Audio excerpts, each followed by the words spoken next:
For the last 3 years, I've trained to have an anime physique, and I finally realized what makes these physiques so aesthetic. Across many of our favorite shonen protagonists, they all seem to have one thing in common. And by the end of this video, you guys will know the exact muscles you guys will need to train and the mistakes I made that kept me looking like a zero instead of a hero for the first 2 years of my lifting journey. Now, many shonen protagonists have one thing in common, and that is a distinct and defined aesthetic frame, a distinct and defined aesthetic silhouette. Now, stay with me. Mazi, what's the difference between a silhouette and just a physique? Well, your silhouette makes you recognizable even with poor lighting, no lighting. It makes you identifiable, recognizable, and imposing even without having to overly define other features. For example, who's that Pokemon? It's Pikachu. You see what I'm saying? You already knew because of its silhouette. Now, what makes a good anime silhouette is not going to be your pecs, your abs, or your biceps because they won't be seen. What is similar between all these shonen protagonists is actually their back. That's what builds a good frame. That's what builds a good silhouette. So, over the course of this video, I'm going to be giving you guys 3 main muscles to train and 1 bonus muscle that I think is just as important, and some of my favorite anime characters that have these physical traits. All right, without further ado, let's get right into it. So what really does make a good anime silhouette? Well, first things first, we're gonna have to talk about the lats. The lats give you wings, they make your shoulders pop out even more, and they give you the world-renowned V-taper. Now, if you don't know what a V-taper is, it's basically the key component of a good silhouette, where from your waist going up, your body creates a V shape. It might just be better to show you guys. Let me do that quickly.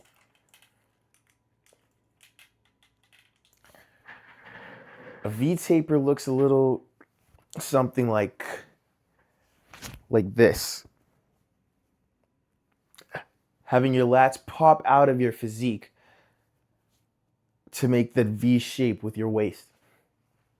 It's really important for any anime, for anyone looking to build an anime-looking physique. Anime characters who have really defined lats are characters like Toji, Yujiro, Baki. Who's that guy from One Punch Man? I'll remember his name when I'm editing. But all these characters have really pronounced V or Y tapers. Even in the bodybuilding scene, if we think about people like Adam Yu, David Lade, the key aspect that makes the physique so aesthetic, so superhero-like, is the V taper, which comes from having really developed and really pronounced lats. So, first things first, I think that the key, one of the biggest keys to building an aesthetic anime physique, or an aesthetic anime frame per se, would be to build your lats. Secondly, but probably less pronounced, the second muscle that we're going to be talking about today is going to be your upper traps. Now, your upper traps may not be the biggest muscle when it comes to building an anime silhouette, but they definitely aren't a muscle that needs to be slept on. Your traps make you look imposing, and having developed traps completely changes your frame from a beginner to more of a developed and advanced lifter. Having big traps makes you look better in clothes. It looks imposing from the front, and it looks crazy from the back. Having developed traps, like mid and lower traps as well, will give your back that kind of defined, that developed, matured look. Think about characters like Yujiro Hano, who literally has a face on his back. So when you're thinking about trying to build that aesthetic anime frame, you don't want to miss out on upper traps. They pop out right above the shoulder. They make your shoulders look bigger. They make you look more matured, more muscle defined. You could have a small frame and have good traps, and you'll still look like you lift more than somebody who's a little bigger. Exercises you could do for trap. Be careful. Well, let me stop there. Be careful about overdeveloping your traps. When I was doing my lifting journey, there was a period in time where I trained traps twice a week, 3 sets of 12 reps until failure, and my traps almost ended up overdeveloping, which is why I've switched to doing Kelso shrugs on the T-bar road to not overdevelop my traps and have a almost hunched turtle shell looking physique instead of an aesthetic anime one. Just make sure to keep that in mind during your training. Moving on to the next muscle we'll be talking about today, which is your rear delts. It's like we're getting smaller and smaller and smaller. These tiny details are what's going to matter to make or break your anime physique. So let's get into it. Rear delts. Why should we train them? Even though they're technically a part of your shoulder, rear delts appear or can be seen from your back, which means that when it comes to building an overall frame, rear delts are not the muscles to be slept on. Rear delts give you, one, a 3-dimensional shoulder, where if you train your shoulder correctly, you should have a developed front delt, a developed side delt, and a capped rear delt to give your shoulder that full and 3-dimensional shape. They also make your shoulder look crazy, like a plate of armor capping your shoulder from behind. It really is the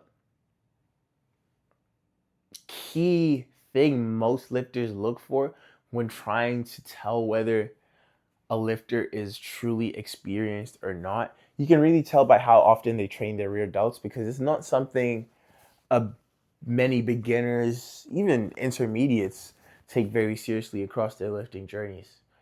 For rear delt exercises, you do get activation during most of your rowing movements, but I wouldn't sleep on training them for isolation using either rear delt flies or cable flies, because having that capped shoulder is really what's going to make or break building that anime frame, that anime silhouette. Let's keep moving forward. The last exercise I want us to talk about today isn't really part of the back, but I do think it might just be the most important muscle to train when trying to build an anime frame, and that is your side delts.